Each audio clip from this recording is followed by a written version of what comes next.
The winter of 1813 had descended upon Yorkshire with a severity that seemed almost cruel, painting the moors in endless stretches of white, each gust of wind carrying the bitter whisper of frost through skeletal trees.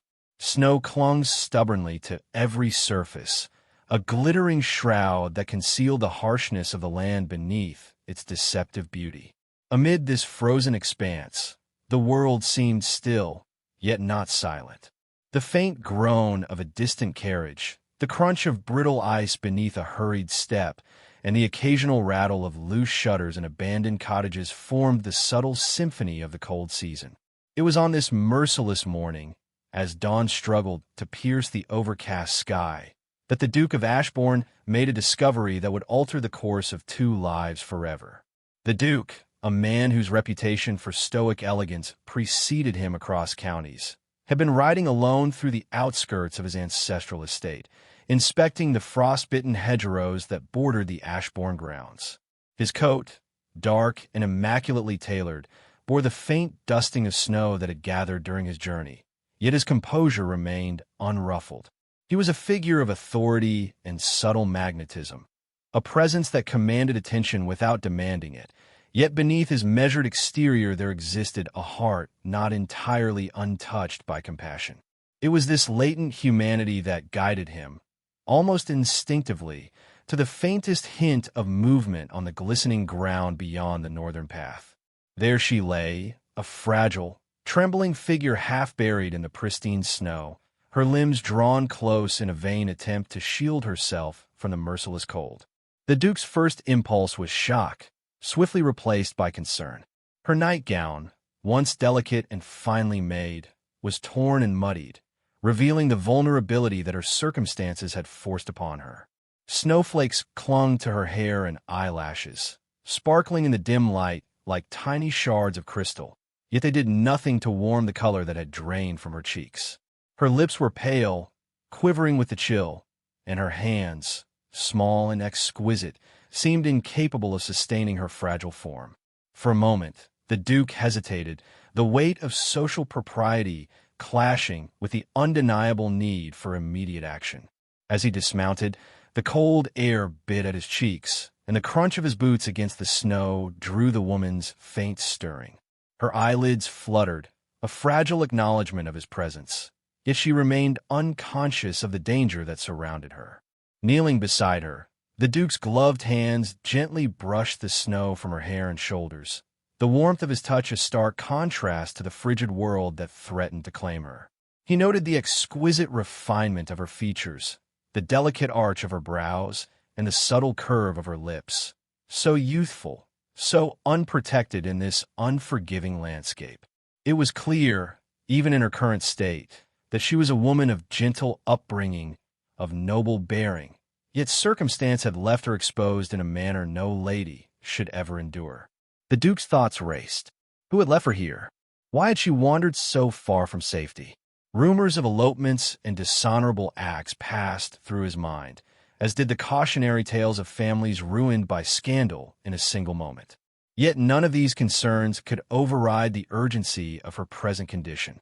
Carefully, he lifted her into his arms, noting the weight of her slight frame, almost impossibly delicate against his broad chest. Her body shivered violently, a tremor of life clinging stubbornly to her form, and he pressed her gently against the warmth of his coat. As he made his way back to the carriage he had left moments before, the snow seemed to conspire against him, each step a minor struggle against the slippery and uneven terrain. By the time they reached the shelter of the carriage, the woman's lips had begun to move, forming the faintest, incomprehensible sounds. The Duke, accustomed to command, found himself patient in a way unfamiliar to him, coaxing her awareness without alarming her further. He draped a heavy woolen cloak over her shoulders and adjusted the blanket beneath her, ensuring she was protected from the bitter wind. When at last her eyes opened, they were wide with confusion and fear, pale orbs that reflected the vulnerability of a soul displaced from safety.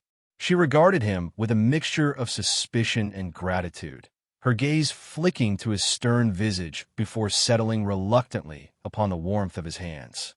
"Fear not, madam," he said, his voice calm and measured, betraying no trace of the storm that raged outside. "You are safe now. The snow is behind us, and I shall see that you are restored to warmth and care." His tone carried the authority of command, softened by empathy, and though she was too weak to respond fully, a faint nod acknowledged her comprehension.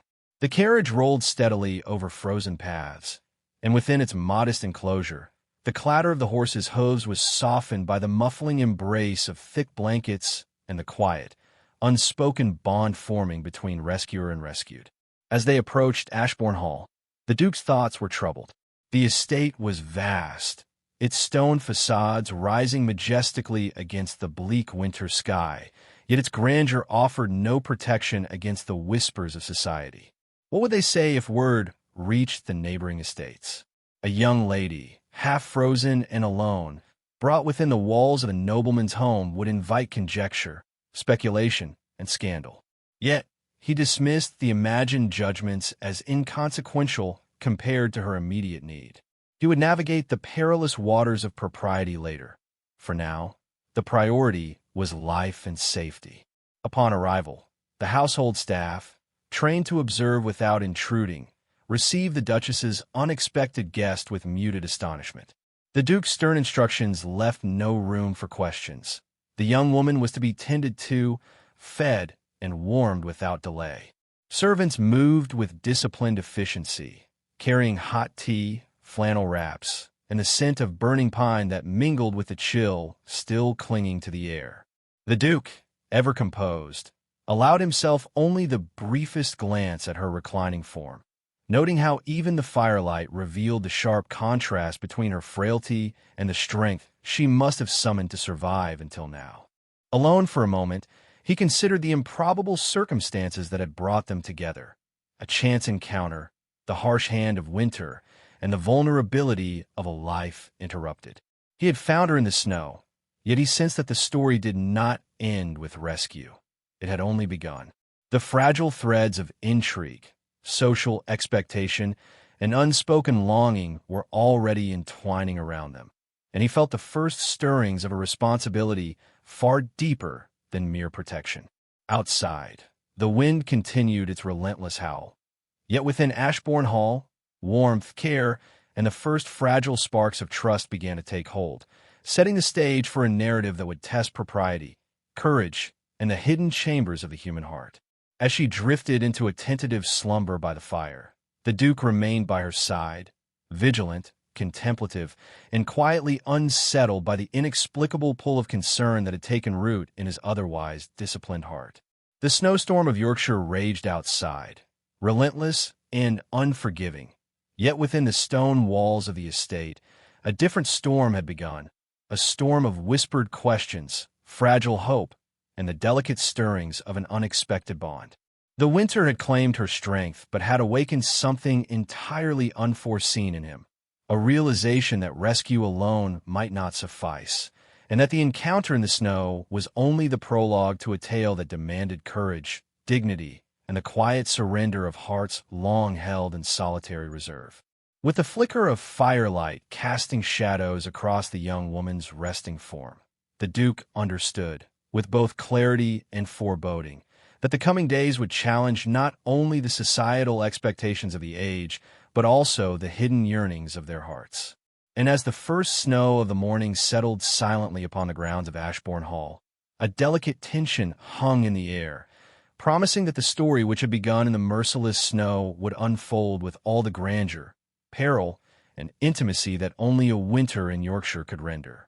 The days following Lady Evelyn's rescue passed with a fragile rhythm, measured in cautious glances, whispered instructions, and the soft rustle of winter wind through frost-laced windows. Ashbourne Hall, a grand edifice of stone and timber, offered warmth and protection, yet the presence of the young woman within its walls was a matter of delicate concern. The Duke, though accustomed to commanding the affairs of his vast estate, found himself navigating a subtler terrain, one of propriety, reputation, and the ever-watchful eyes of society, even if those eyes were yet unseen. Each step he took in her care required a balance between immediate compassion and the careful preservation of honor, for the fragile social order of the Regency-era allowed no indulgence of impropriety. Lady Evelyn, now partially recovered, moved with tentative grace through the halls, each gesture weighed with the consciousness of her own vulnerability. Her once pristine nightgown had been replaced with a simple, yet finely made, woolen dress, and a borrowed cloak shielded her from drafts, yet she could not entirely escape the scrutiny of those who might speak ill of her sudden arrival. Servants exchanged glances, some tinged with curiosity, others with mild concern, while the housekeeper, discreet yet observant, ensured that her needs were met without drawing undue attention. Even in the quiet of the estate, whispers of scandal found their way through corridors, carried in the cadence of voices too eager for gossip, yet tempered by the dignity of Ashbourne's household. The Duke, for his part, attended to her with a measured attentiveness that betrayed no more than necessary concern. He provided warm meals and oversight, yet his eyes often lingered on her with a subtle intensity that she, though delicate in manner, could not fail to perceive. In the quiet moments when conversation fell into polite silence, she sensed the unspoken judgments he reserved for both her and himself, a recognition of the precarious position in which they both stood. Yet beneath his disciplined exterior was an undercurrent of protective warmth, a tether that drew her toward him even as propriety dictated restraint. A particular afternoon revealed the intricate interplay of society, curiosity, and concealed emotion. The Duke led Lady Evelyn to the library, a room of towering shelves and heavy velvet curtains that muted the harshness of the winter wind outside. The fire blazed in the hearth, casting amber light across the polished wood, illuminating her delicate features and the subtle tension of her posture.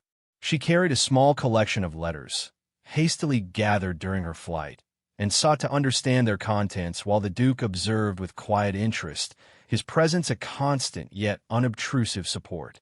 "It is of no consequence, madam, whether these letters reach your intended correspondents immediately," he remarked, his voice composed, deliberate, yet tinged with an unspoken reassurance. "What matters is that you are restored to warmth and safety first. Everything else may follow in due time." His words, though practical, carried a weight of concern that she found difficult to ignore. She glanced at him, eyes meeting his for the briefest moment, and in that exchange, a subtle acknowledgment passed between them, a mutual recognition of circumstance, of fragility, and of the unspoken responsibilities now shared. Days later, the garden, a realm transformed by frost into a crystalline expanse, became the stage for a more delicate ritual of observation. The Duke escorted her along the pathways, each step muffled by snow, each breath visible in the cold air. He offered a gloved hand when uneven ground threatened her balance, and she accepted it with a hesitation that spoke of both gratitude and self-restraint. The garden, stripped bare of flowers, seemed almost a mirror of their situation, beauty concealed beneath layers of hardship, requiring careful tending to reveal its potential. Yet even as they moved within the sanctuary of his estate, the shadow of societal expectation loomed. Letters arrived from distant relatives, each carrying veiled admonitions and cautious curiosity. A visiting noble, arriving unexpectedly to inspect the welfare of neighboring families, paused at the sight of Lady Evelyn in the hall. His gaze lingered with unspoken speculation, his polite bow carrying the subtle weight of judgment. The Duke, aware of the implications, addressed the matter with calm authority, his words measured yet firm. "Lady Evelyn is a guest of this house. She is under my protection. No other commentary shall compromise her dignity or comfort." The firmness of his declaration silenced immediate conjecture, yet the unspoken tension remained, a quiet undercurrent that would require careful navigation in the days to come. In these early weeks, small tokens of attention became their silent language. The Duke, without overt declaration, provided warmth where the chill persisted. A handkerchief embroidered with a modest crest, gloves too fine for common wear, a book of poetry whose pages hinted at understanding he could not yet voice. Lady Evelyn, though cautious, began to respond in kind. her gratitude expressed in fleeting smiles, the gentle return of glance, the subtle tilt of her head that conveyed recognition beyond words. Each act, though seemingly ordinary, carried the gravity of intention, a delicate weaving of connection amidst the formalities of etiquette and social expectation. One evening, a minor misunderstanding brought the stakes of propriety into sharper relief. A letter, misplaced in haste, was glimpsed by a household visitor who, unaware of context, assumed a clandestine correspondence. Whispers followed, carried through hallways, and Lady Evelyn, overhearing fragments, felt the familiar pang of shame and anxiety that had prompted her flight in the first place. The Duke, however, met her gaze with quiet steadiness. "You are not accountable to the imagination of others, madam," he said softly, yet firmly. "What matters is your truth, and that truth is known here within these walls. Let no whisper unmoor your sense of self."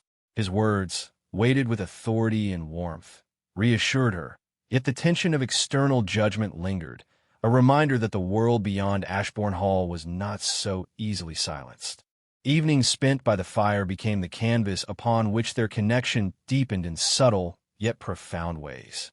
They shared books and readings, the cadence of their voices weaving together as snowstorms raged unseen beyond the windows. They spoke sparingly of personal history, yet in every conversation, unspoken acknowledgement of trust and mutual curiosity grew. A fleeting brush of a hand while passing a volume, a shared look that lingered too long to be casual. All gestures carrying meaning restrained by decorum, yet potent in emotional resonance. As the week drew to a close, the first true test of their delicate understanding presented itself. A visiting cousin arrived, bearing news of the family's concern regarding her sudden absence and the potential scandal that might ensue. The Duke, unwavering, intercepted the inquiry with measured politeness. "Her presence here is temporary and under my care.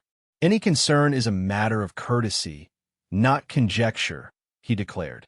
The visitor, though polite, could not conceal the tension beneath their words. Lady Evelyn, witnessing this exchange, felt the subtle shift of power and protection. For the first time, she recognized not merely the physical safety he provided, but the strength of his commitment to shield her from the judgmental gaze of the world outside. As night fell and the estate settled into a fragile hush, the Duke and Lady Evelyn stood once more at the frost-laden window, gazing upon the silent expanse of Yorkshire moors. The wind had softened, carrying the faint scent of pine and frozen earth, and the first hints of moonlight reflected across the crystalline snow. Their eyes met, each aware of the unspoken bond forming between them, a connection tempered by circumstance, restraint, and the quiet courage required to navigate both the elements and society. Though the world beyond Ashbourne Hall remained rife with scrutiny and expectation, within its walls, a delicate trust had begun to take root, a trust that would shape the days to come, testing propriety, judgment, and the fragile, exhilarating stirrings of emotion neither dared yet to name aloud. The nights at Ashbourne Hall had grown longer, the frost pressing against the windows with a persistent insistence that mirrored the quiet tension within its walls. By the flickering light of the hearth, Lady Evelyn often found herself lingering over modest sketches or the careful folding of letters, though her thoughts wandered inevitably to the figure of the Duke. Though he remained a man of impeccable composure, every measured word and subtle gesture betrayed a depth of feeling that he neither announced nor denied. Their companionship had matured into a fragile ritual, shared meals, silent walks through the snow-laden corridors, and the exchange of literature, each act laden with meaning and restraint, a delicate dance of propriety and unspoken curiosity. On one such evening, the library became their sanctuary. The room, lined with shelves of leather-bound volumes, was suffused with the scent of burning pine and aged paper, the firelight casting shadows that danced along the walls like invisible courtiers.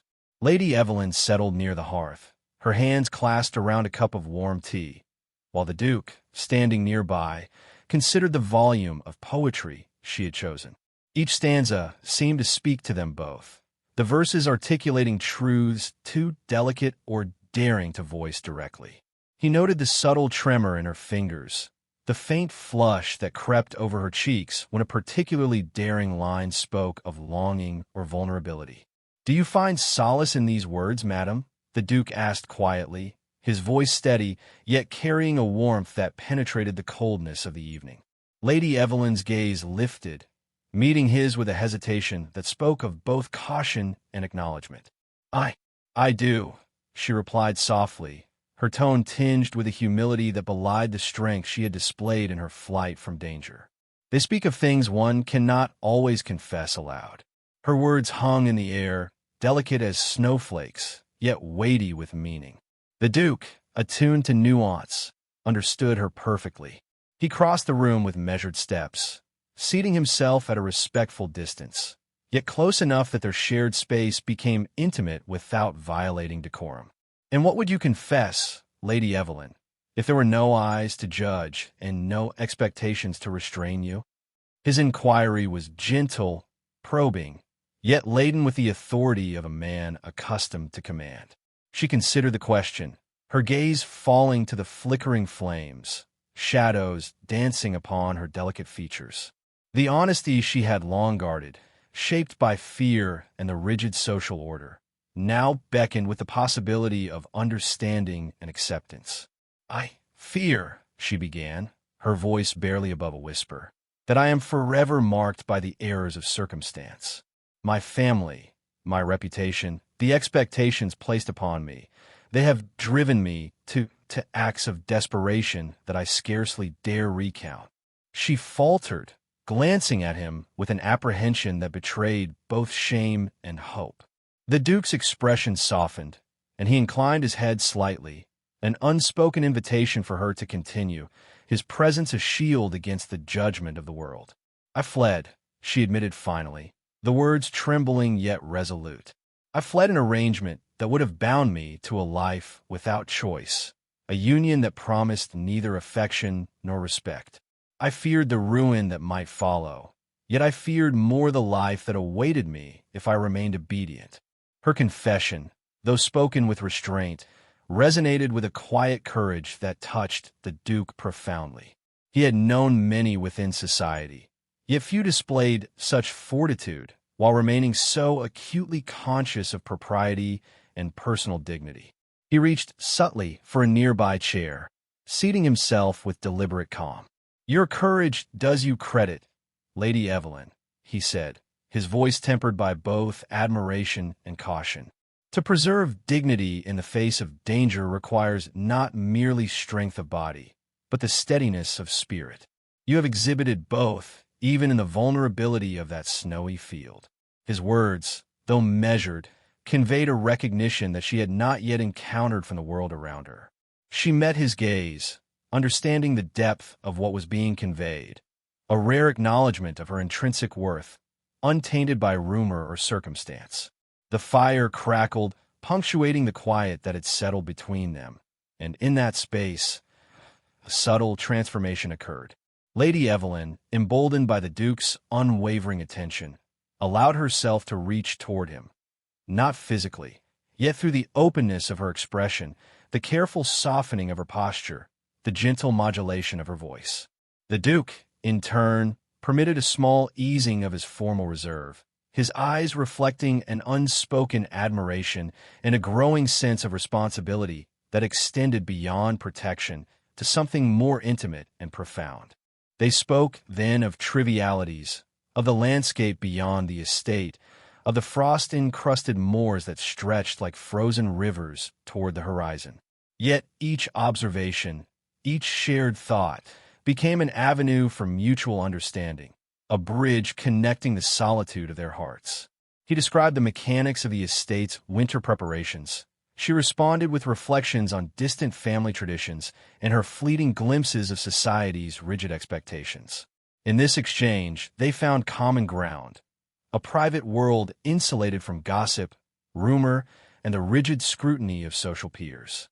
At length, the conversation shifted to more personal reflections, though still veiled in the decorum demanded by their positions. "There are moments," Lady Evelyn said softly, "when one wonders if courage is enough. When the world presses upon one, and the choices available are few, does one act for survival or for the heart?" Her words, carefully considered, hung in the air like a delicate ornament, yet carried the weight of her unspoken longing. The Duke, recognizing the gravity of her sentiment, inclined his head with quiet respect. "The heart, madam, must not be ignored, though prudence demands attention," he replied, his tone a careful balance of honesty and restraint. "It is rare, indeed, to encounter one who understands the necessity of both." Their dialogue continued, flowing with the rhythm of restrained intimacy, each word a brushstroke painting the contours of connection between them. A hand accidentally brushed a sleeve while reaching for the same volume. Eyes lingered where propriety might demand swift retreat, and yet the room seemed suspended in a quiet cocoon, insulated from the harsh winds beyond the walls.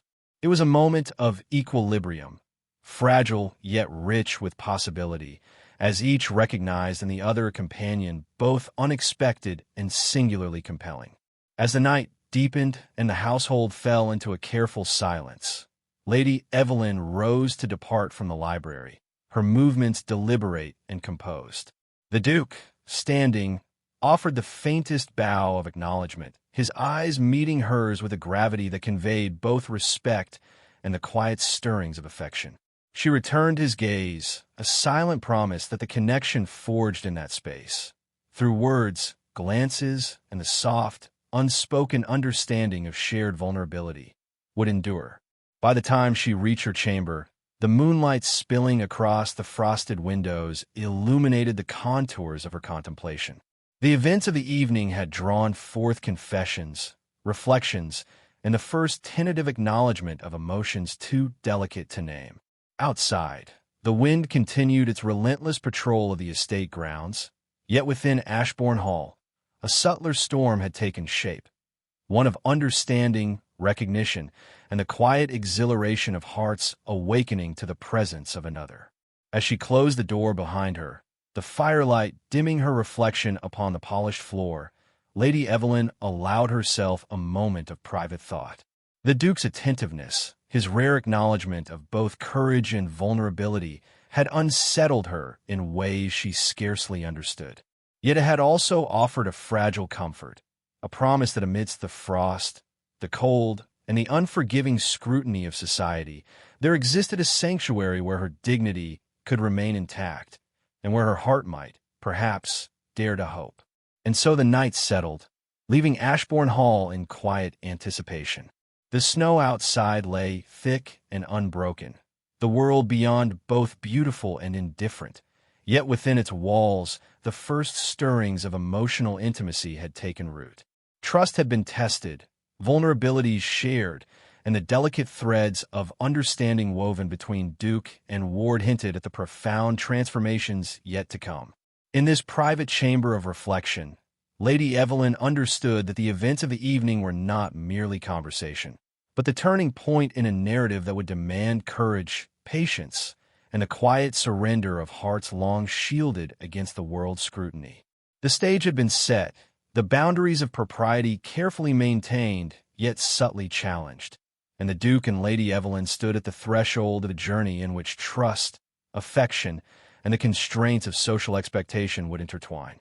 As the moon cast a silvery glow upon the frost-laden landscape beyond, the promise of confession, connection, and the first intimations of love lingered in the air, delicate yet undeniable, compelling them toward the moments yet unwritten, and leaving the reader suspended between anticipation and the quiet thrill of possibility.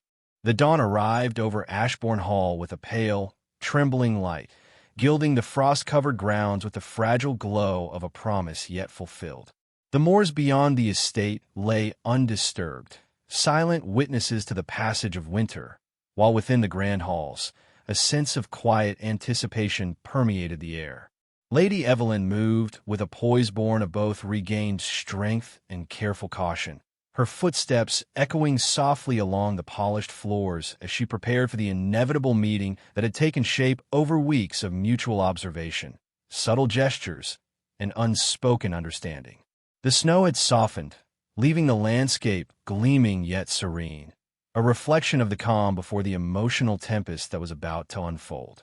The Duke awaited her in the morning room, a space warmed by the embers of the previous night's fire and scented faintly with the delicate aroma of pine and beeswax polish. He stood near the window, tall and composed, yet there was a subtle tension in the set of his shoulders, a quiet acknowledgement that the moment to confront the truths they had both skirted was finally at hand. When Lady Evelyn entered, the light from the frost-laden panes caught the soft glint of her hair, and he was momentarily struck by the radiance that had grown within her, fragile yet undeniable. The weight of their shared history, brief yet intense, hung between them like the delicate lattice of frost on the windows, intricate and impossible to ignore. "Good morning, madam," he said, his voice steady, though touched by the rare warmth that only she seemed able to draw from him. "The air is crisp, and the moors, if you would accompany me, may afford us a clarity of thought that the walls of Ashbourne cannot." His words, courteous yet intentional, carried the subtle suggestion of both proximity and shared purpose. Lady Evelyn, her heart quickened by the gravity of the invitation, inclined her head with measured composure, aware that the choice to walk with him now would signal a willingness to traverse the uncertain terrain of both propriety and personal emotion. Outside, the world shimmered beneath a pale sun, the frost transforming into tiny crystals that sparkled like diamonds upon every branch and blade of grass. Each step along the familiar paths of the estate carried significance, their footfalls soft upon the snow, echoing in a rhythm that matched the careful cadence of their conversation. For a time, words were few, replaced by glances, the tilt of a head, the slight gesture of a hand brushing against a gloved finger. The moors, silent and vast, became a sanctuary in which the constraints of society felt momentarily suspended, allowing for a candidness that had long been withheld.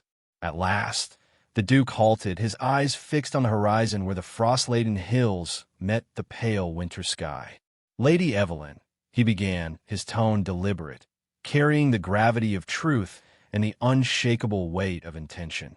"The time has come to speak plainly, as neither of us can afford the continued concealment of what is in our hearts. I have been witness to your courage, your fortitude, and your dignity under circumstances that would have undone many. I find myself, though restrained by reason, compelled by the undeniable truth of my regard for you." Her breath caught, a delicate tremor betraying the calm composure she had so carefully cultivated. The Duke's words, though formal, conveyed a depth of feeling that surpassed propriety, speaking to admiration, respect, and the rare stirrings of love. "My lord," she whispered, her voice scarcely more than the wind over the snow, I do not know how to respond. My life has been governed by duty, expectation, and caution. I have fled to preserve myself. Yet now, in your presence, I feel the courage to consider what my heart might truly desire." He took a measured step closer, careful to maintain the dignity demanded by both station and circumstance, yet the subtle narrowing of the distance conveyed an intimacy neither could deny. "It is not a matter of desire alone, madam, though that too is present. It is a matter of mutual regard, of the recognition that life's cruel circumstances have brought us together, and that in one another we find a sanctuary both rare and necessary. I cannot promise the world's approval, yet I can promise the steadfastness of my honor, the sincerity of my protection, and the constancy of my care." Her gaze fell to the snow beneath their feet, then rose again, steady and resolute. "And I," she began, her voice gaining confidence with each word, "find that in your presence I am not compelled by fear, but by the hope that perhaps a life can be forged beyond mere survival, a life guided by affection, respect, and courage. The fear of scandal no longer dictates my every motion. The recognition of one man's honor grants me the freedom to speak truthfully and to acknowledge the stirrings of my heart. The moment stretched, delicate as the latticework of frost upon the moorland windows, yet imbued with the quiet certainty of revelation. The Duke's hand, gloved yet steady, extended toward hers, the smallest gesture yet immense in significance. She did not retreat. Instead, she allowed her fingers to brush his, a tactile acknowledgement of trust, courage, and shared intent. The world beyond Ashbourne Hall, with its rigid codes, its whispers of judgment, and its unforgiving scrutiny, seemed to dissolve in the pale light, leaving only the undeniable connection between two souls long guided by prudence and now illuminated by recognition. "I will not disguise my feelings further," the Duke said, his voice lowering into a tone reserved for the most intimate declarations. "I am devoted to your well-being, to the safeguarding of your dignity, and, in truth, to the acknowledgement that my regard has grown beyond the formalities demanded by society. If you can permit it, I would have the honor of sharing not merely your protection, but your companionship, and, with time, your heart." Lady Evelyn, the cold of past nights and the shadow of looming scandal fading before the warmth of this moment, inclined her head. "If your devotion is sincere," she replied, voice steady and luminous with emotion, "then I shall accept it, not lightly, and not without awareness of the consequences, but with recognition that courage, both mine and yours, has rendered fear insufficient to restrain the heart." A delicate smile, scarcely perceptible, softened the Duke's otherwise austere features. "Then let us walk together," he said, "through both the frost and the sunlit days to come, with honesty, courage, and the acknowledgement that true regard surpasses all other considerations." Their hands, now formally joined, conveyed more than warmth. They carried the weight of mutual recognition, the triumph of integrity, and the first step into a life chosen deliberately, rather than imposed by circumstance. As the morning progressed, the light of winter sun shifted across the landscape, casting long shadows that intertwined with the glimmer of newly thawed snow. Within Ashbourne Hall, the household continued its quiet routines, yet an unspoken awareness had settled over its corridors, as if the walls themselves recognized that the course of two lives had irrevocably changed. There were no proclamations, no grand declarations to society, only the understated yet profound acknowledgement that two hearts, long guided by restraint, had embraced both trust and love, tempered by propriety and sustained by courage. By midday, Lady Evelyn and the Duke returned to the warmth of the hall, their steps measured yet assured, their proximity no longer tentative. Every glance, every shared word, carried the resonance of the morning's confessions, binding them in an understanding that neither required embellishment nor overt declaration. Outside, the snow glimmered, unbroken and serene, while within, a new chapter began, a chapter of shared trust, mutual regard, and the first hints of affection unbound by fear or social expectation. In the quiet of the afternoon, as Lady Evelyn seated herself near the hearth and the Duke returned to the window to survey the snow-blanketed grounds, a delicate balance settled over Ashbourne Hall. The trials of winter, the specter of scandal, and the uncertain whispers of society had not vanished, yet they had been rendered secondary to the more profound truths of honor, courage, and emotional intimacy. The Duke and his frozen angel had traversed the perilous terrain of circumstance, arrived at the edge of confession, and chosen to step forward together into a future defined not by fear, but by the deliberate cultivation of trust, protection, and love. And so, with the light of day illuminating the frost-laden estate, the promise of a shared life, tempered by dignity, enriched by mutual respect, and sustained by the courage to embrace what society might frown upon, took root. The snow outside remained indifferent, yet within Ashbourne Hall, warmth, devotion, and the delicate stirrings of an unexpected yet profound love had begun to flourish, heralding the quiet triumph of hearts long restrained by circumstance and the first steps toward a future neither might have imagined alone.